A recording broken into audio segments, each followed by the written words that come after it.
ایک غلط فہمی اس ملک میں پھیلا دی گئی ہے کہ ایک آدمی ہے جو باغی ہے، اس کو ہر حال میں کنٹرول کرنا ہے، اس کی تمام قوت کو توڑنا ہے۔ یہ تصور غلط ہے۔ وہ آدمی اس لیے سمبل بن گیا ہے کہ وہ سختیاں برداشت کر رہا ہے۔ یہ لڑائی ایک آدمی کی نہیں، یہ 25 کروڑ انسانوں کی لڑائی ہے۔ جو بھی اس کے لیے قربانی دے گا وہ ہمارا ہیرو ہوگا۔ 25 کروڑ انسانوں کے اس ملک میں جب سے شروع سے ہوا تھا، پھر یہ ملک ٹوٹا ان کی عیاشیوں کی وجہ سے۔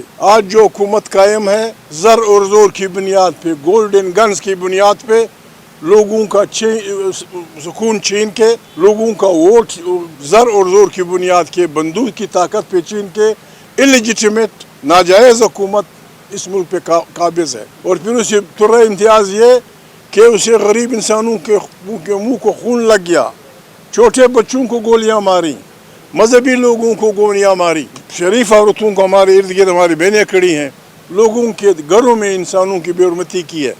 اس قسم کی حکومت کے خلاف نہ کھڑا ہونا بے عزتی بھی ہے، بے غیرتی بھی ہے، اور مسلمانی سے انکار بھی ہے۔ قرآن کریم کی بھی کہتا ہے، رسول مقبول صلی اللہ علیہ وسلم کا حدیث ہے کہ سب سے افضل جہاد ظالم حکمران کے سامنے کھڑا ہونا ہے۔ خدا نخواستہ اگر ہمارے ملک پہ کوئی اور فوج قابض ہوتی، خارجی فوج قابض ہوتی، اس نے بھی تو یہی کرنا تھا، ہماری بہن بیٹیوں کو پیٹنا تھا، ہماری بہن بیٹیوں کی بھی عزت لوٹنی تھی، ہمارے چھوٹے بچوں کو جیلوں میں دنیا جان کی عزتیں دینی تھی۔ اس کے خلاف کھڑا ہونا رب العالمین کا حکم ہے۔ ہم مطمئن ہیں، ہماری امداد پہ قرآن کریم کی گواہی موجود ہے۔ اللہ پاک فرماتے ہیں کہ ظالم اور مظلوم کی لڑائی میں میں مظلوم کے ساتھ ہوں۔ ہم مظلوموں کے ساتھ ہیں، اللہ ہمارا ساتھی ہے۔ اگر کوئی پاگل جرنیل، کوئی ساری زندگی کا وہ لے کے بیٹھا پریزیڈنٹ یا شہباز یا کوئی اور پاگل اس میں مبتلا ہے کہ اللہ کے عوام کے مقابلے میں وہ کھڑے ہوں گے، ناممکن ہے۔ تمہارا انجام، تمہاری طاقت فرعون سے زیادہ نہیں۔ فرعون لوگوں کے نرینہ بچوں کو ذبح کرتا تھا اور عورتوں کو، بچوں کو بے عزتی کے لیے زندہ رکھتا تھا۔ انہی مظلوموں میں سے اللہ پاک نے ایک انسان پیدا کیا، فرعون کے گھر میں اس کی پرورش ہوئی، وہ اس ظلم کے خلاف کھڑا ہوا۔ فرعون تمام تر اپنی رعونیت اور فریونیت کے بعد بیر کلزم میں یا بیر افلانے میں ڈوب گیا۔ ہم نے وقت کے فرعونوں کے خلاف علم بغاوت بلند کیا ہے۔ یہ ہمیں حکم ہے آئین کا، یہ حکم ہے ہماری حمیت اور غیرت کا، یہ ہمیں حکم ہے قرآن کریم اور اس کے پیغمبروں کا۔ غلط ہوا ہے ساری زندگی پر، کہیں نہیں ہوا۔ اللہ پاک قرآن کریم میں بار بار کہتے ہیں کہ سوائے میرے سب کا احتساب ہوگا، سب سے پوچھ گچھ ہوگی۔ یہاں NRO کے بعد 9,000 کرمنل کیسز معاف کروانے کے بعد ابھی تک لوگوں کی معافی والی ابتدائی ختم نہیں ہوئی۔ یہ ملک یا آئین کی حکمرانی ہوگی، لوگوں کے ووٹوں سے منتخب طاقت، پارلیمنٹ طاقت کا سرچشمہ ہوگی۔ ہر ادارہ اپنے فریم میں رہتے ہوئے آئین کے تحت خدمت کرے گا۔ لوگوں کے صوبوں میں جو وسائل ہیں وہ لوگوں کی خدمت میں ہوں گے۔ یہاں لوگوں کے کلچر کا، لوگوں کی زبانوں کا احترام ہوگا۔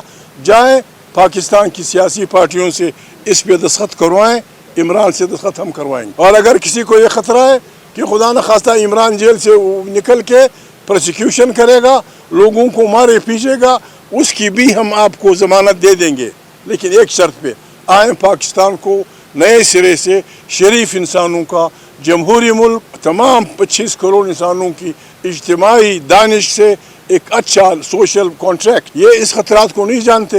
آج کوئی بھی صوبہ، سندھ یا بلوچستان کا صوبہ یا خیبر پختونخوا کا صوبہ، کوئی بھی صوبہ یہ مطالبہ کر سکتا ہے کہ آپ نے ہمارے سوشل کانٹریکٹ کو ختم کر دیا ہے، ہم آپ کے ساتھ نئے آئین چاہتے ہیں، ہمیں ایک نئی آئین کے لیے آئین ساز اسمبلی دو۔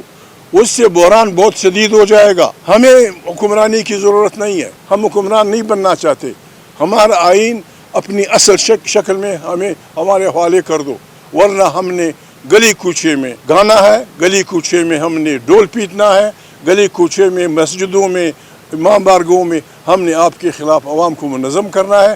اور جب عوام منظم ہو گئے، خدا کے عوام کے سامنے کوئی نہیں ٹھہر سکتا، تم بھی نہیں ٹھہر سکو گے۔ ہمیں دکھ ہے، ہم اپنی بہنوں کے ساتھ اظہار یکجہتی کے لیے آئے تھے۔ عورتوں کو اب ہمارے لوگ کہتے ہیں، ہمارے پشتون، بلوچ، پنجابی ان کو واشی کہتے ہیں۔ عورت میدان جنگ میں بھی معاف ہوتی ہے۔ آج بھی مومند ایجنسی میں اگر کسی کی دشمنی ہو, کسی نے کسی کا باپ مارا ہو, کسی نے کسی کے پیارے مارے ہوں, اس کے ساتھ اگر کوئی بہن جا رہی ہے تو وہ معاف ہے کہ بھائی اس کے ساتھ بہن جا رہی. لوگ بہنوں کا ماؤں کا احترام کرتے ہیں.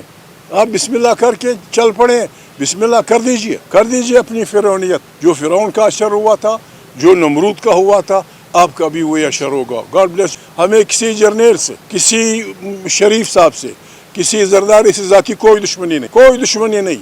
سارے جرنیل پاکستان کے جرنیل ہیں. لیکن جو ہمارے آئین کو چھیڑے گا, چاہے وہ جج ہوگا, چاہے وہ جرنیل ہوگا, چاہے وہ کوئی اچھگزے ہوگا, چاہے میرا باپ ہوگا, چاہے مولانا صاحب کا فرزند ہوگا, ہم اس کا ہاتھ روکیں گے اور اس کو ہر صورت میں اس لائن پہ لائیں گے جس کے تحت یہ ملک بناتا. یہ ملک رضاکارانہ فیڈریشن ہے. اس ملک کی آئین کی فاؤنڈیشنز ہیں.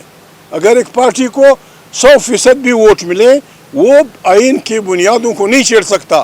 آئین کی بنیادیں یہ ہیں کہ یہاں سول بالادستی ہوگی, ہر انسان چھوٹا غریب بوڑھا ماں عورت بہن قانون کے برابر ہوں گے, آئین کی حکمرانی ہوگی, پارلیمنٹ سویلین طاقت کا سرچشمہ ہوگی. یہ ہمارا پاکستان ہے, یہ زندہ باد. باقی اس قسم کا پاکستان جو یہ بنا رہے ہیں یہ ہم ان کو بننے نہیں دیں گے. بنگلہ دیش کی حسین واجد کے بارے میں اس میں بین سطور یہی تھا کہ جب تم یہ کرو گے آپ کا انجام یہی ہوگا. آپ وہ بھی نہیں کر سکے ہیں. حسین واجد بنگلہ دیش کی اکانومی کو بہت آگے لے گئی تھی, اکانومی کو دوسرے اس میں. لیکن جب عوام کی بپھرے ہوئے انسانوں کی طاقتوں کے سامنے آئی, وہ غریب اسے ملک چھوڑنا پڑا. اور آج ان کے سینشیا میں she was sentence to death. یہ نہیں کہ ہم خدا نخواستہ کسی کو پھانسی پہ چڑھائیں گے, لیکن عوام کا غیظ و غضب, جب آپ عوام کے بنیادی حقوق کو چھوڑتے ہیں, جب آپ بنیادی آزادیوں کو توڑتے ہیں, جب آپ پریس پہ کا ایکٹ لگاتے ہیں, جب آپ ججوں کے منہ بند کرتے ہیں, پھر لوگ بغاوت پہ اتر آتے ہیں. میں عمران خان کا چاچا ہوں, جو کہہ رہا ہوں کانفیڈنس سے کہہ رہا ہوں. یہ اس کی بہنیں ہیں. آپ بندہ بنیں, توبہ کریں, آپ استغفار کریں. سیاسی جماعتوں کی طرف سے آپ کو اس آفر کی کوئی رسپانس آیا سیریس لیول پہ؟ اگر آیا بھی, جب آپ کو تو نہیں بتا سکتے, آئے گا, کیوں نہیں آئے گا. اچھا سوچنے والا آدمی, کوئی بھی آدمی, شریف آدمی اس قسم کی حکومت کو نہیں برداشت کر سکتا. یہ کیا سب عالم لوگ ہیں. فضل الرحمان کو آپ یہ بتائیں گے, فضل الرحمان جانتا ہے کہ کسی بھی انسان کو تعداد میں مرگ نہیں بلکہ عمر بھر کے لیے, پہلے ہی انہوں نے ہمیں قتل کیا ہے, پہلے ہی انہوں نے ہمارے بچوں کی بے عزتیاں کی ہیں, پہلے ہی ہمارے چھوٹے چھوٹے بچوں کو گولیاں ماری ہیں.